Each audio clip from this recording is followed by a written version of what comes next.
Hi guys. I was asked by a few people to do another or a more in-depth testimony video, and so I wanted to try and make one while my baby is napping. Um, so let's see. Well, as a little girl, I was never I was never taught about God really, or the Bible or church by family. Um, they basically, I don't know, left it up to me to decide what I believed in, I guess. Um, and when uh, when I was little, like very very little, I remember talking to God, even though no one taught me about God. And I would look up to the clouds like every day. I lived in a mountain town, like a ski resort town, and I would play in the forest. And I always felt like I was protected, and that I was always safe no matter what. Um, Even my mom would lose me in the grocery store and find me outside telling a homeless person my life story at a young age. And my mom always felt this, she felt that she knew somehow that I would always be okay as well, which is kind of crazy, because I don't know, today's world, it seems like that's a little scary, when I look at my own children. Um, and just to kind of fast forward, when I, oh, when I was about 2 years old, one of my first memories is my parents going through a divorce. Um, I remember I would stand between them when they were fighting and yell at them to stop because I was watching Barney. um, and there was this one particular memory that I have where I was put into my bedroom, into my crib, and I was crying while they were fighting in the living room, or arguing, I mean. And I now, as an adult and walking with the Lord, now I know that this memory was actually my spirit.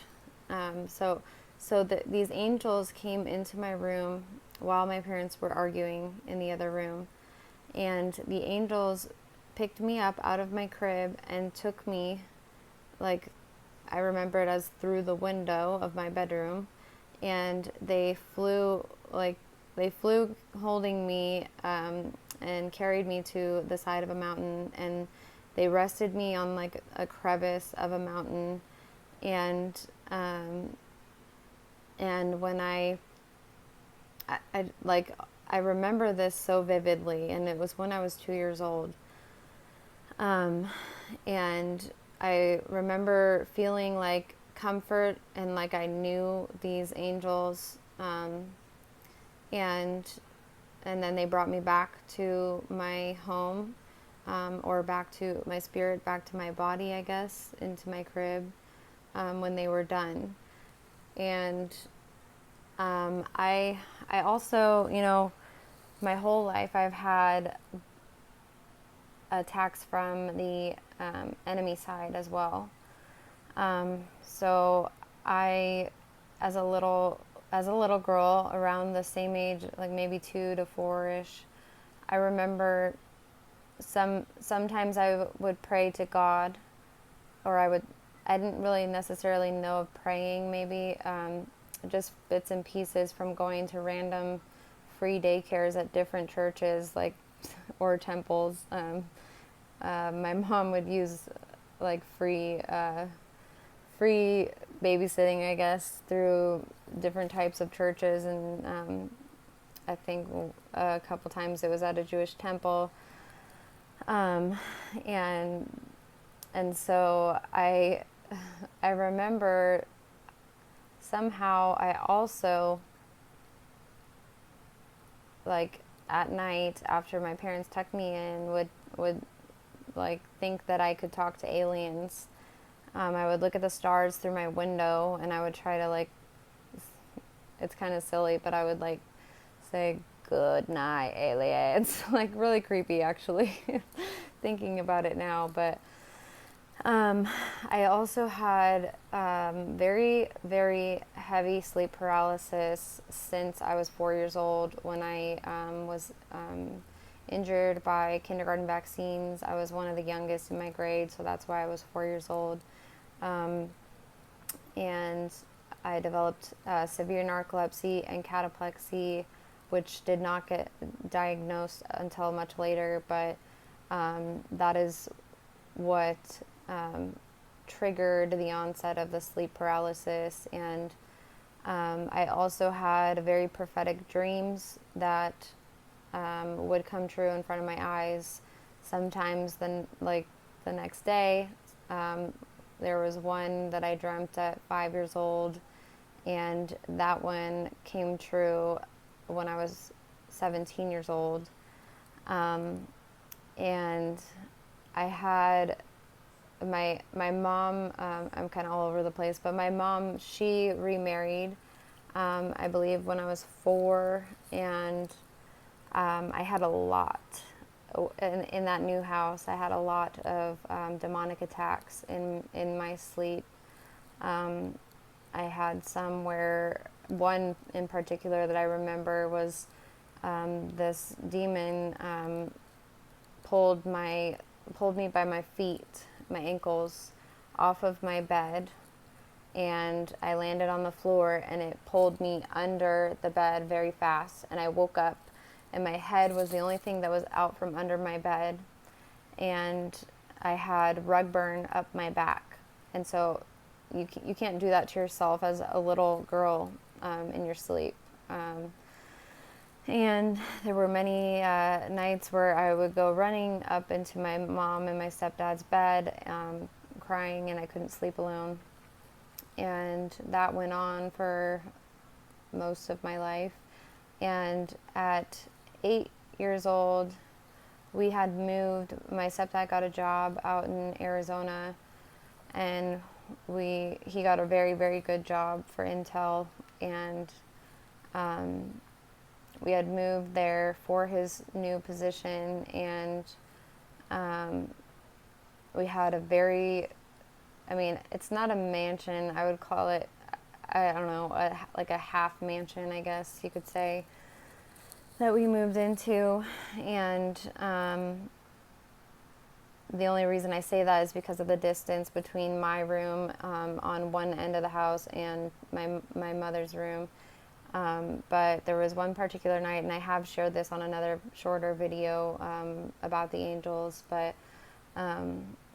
my stepdad had been very sick in the hospital from an infection in his appendix or something that spread, and he was given penicillin, and he was very allergic to it, and for some reason he reacted in a psychosis, and I believe there are books written on many people who had psychosis and committed suicide and stuff like that due to penicillin. But when he finally came home from the hospital, he was not himself.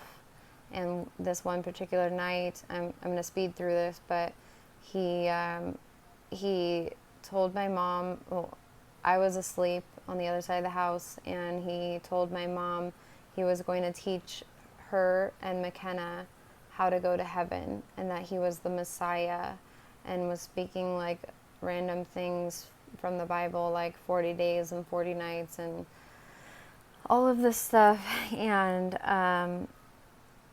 my mom watched him, and he went and grabbed some wires, and he said, no, these won't work. And then he went into the safe that they had built in the ground in their like huge closet that they built or added on to the house, and he pulled out, like, they were in there for protection, basically, or whatever. He wasn't like a hunter. He never really cussed. He never went through a yellow light. He was like very, I don't know, like, he seemed like a very good guy, but, and anyways, he pulled out 3 guns, and he said, here's one for you, here's one for McKenna. I'm going to teach you how to go to heaven. And my mom, suddenly, she, like, all of a sudden it hit her, oh my gosh, my daughter, I need to save my daughter. And so she tried to take the pistol from him, and he pistol whipped her in the temple 3 times, and cracked her head open, and she said, McKenna, and she ran. Meanwhile, I was sleeping in my bed on the other side of the house, and I suddenly again had that experience where I watched, or my spirit left my body, but this time my spirit went up to the ceiling of my bedroom, and I was looking down at my sleeping 8-year-old body on my bed, and I saw these angels lift up my sleeping 8-year-old body and carry me towards my bedroom door. And right as they carried my body to my bedroom door, suddenly I was dropped gently into my mom's arms as she came around the corner. Like, she will tell anyone that she saw my body literally being carried by nothing. Like, she couldn't see, but it looked like someone was carrying my body and placed my body in her arms as she came around the corner. And that's when my spirit came back into my body. And I remember my mom said, we have to get out of here. And she was rushing me to the front door. And baby, can you go wait in the living room, and I'll come out there when I'm done?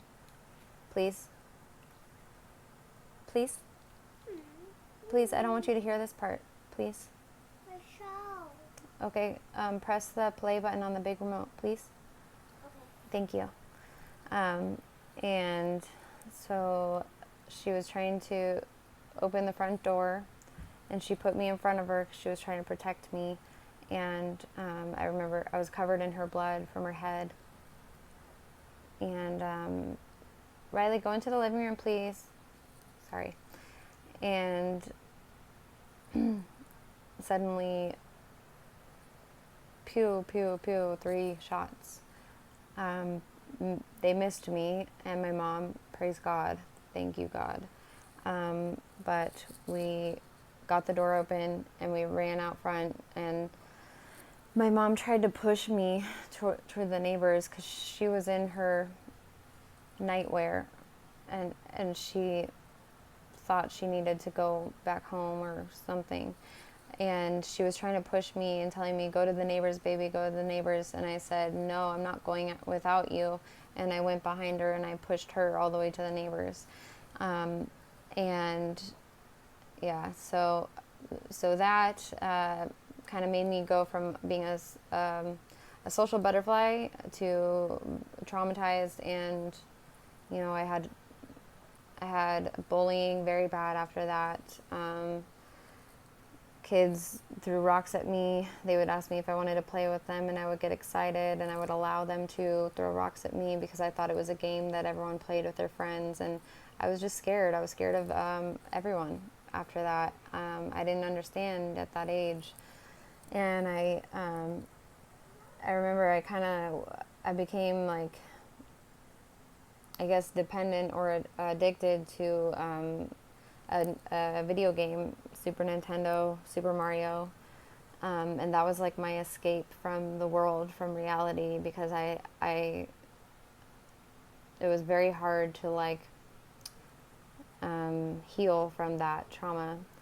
And so fast forward, I ended up becoming an alcoholic and an addict at a very young age, 12, and I struggled with that through high school. I was self-treating my undiagnosed narcolepsy so that I could do better in school.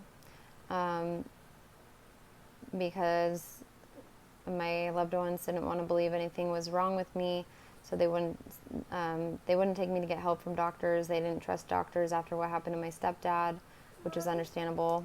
And I forgive because they were doing the best they could with what they knew. And I'm probably gonna have to make a part 2 because my daughter needs me right now for something. I'll be back.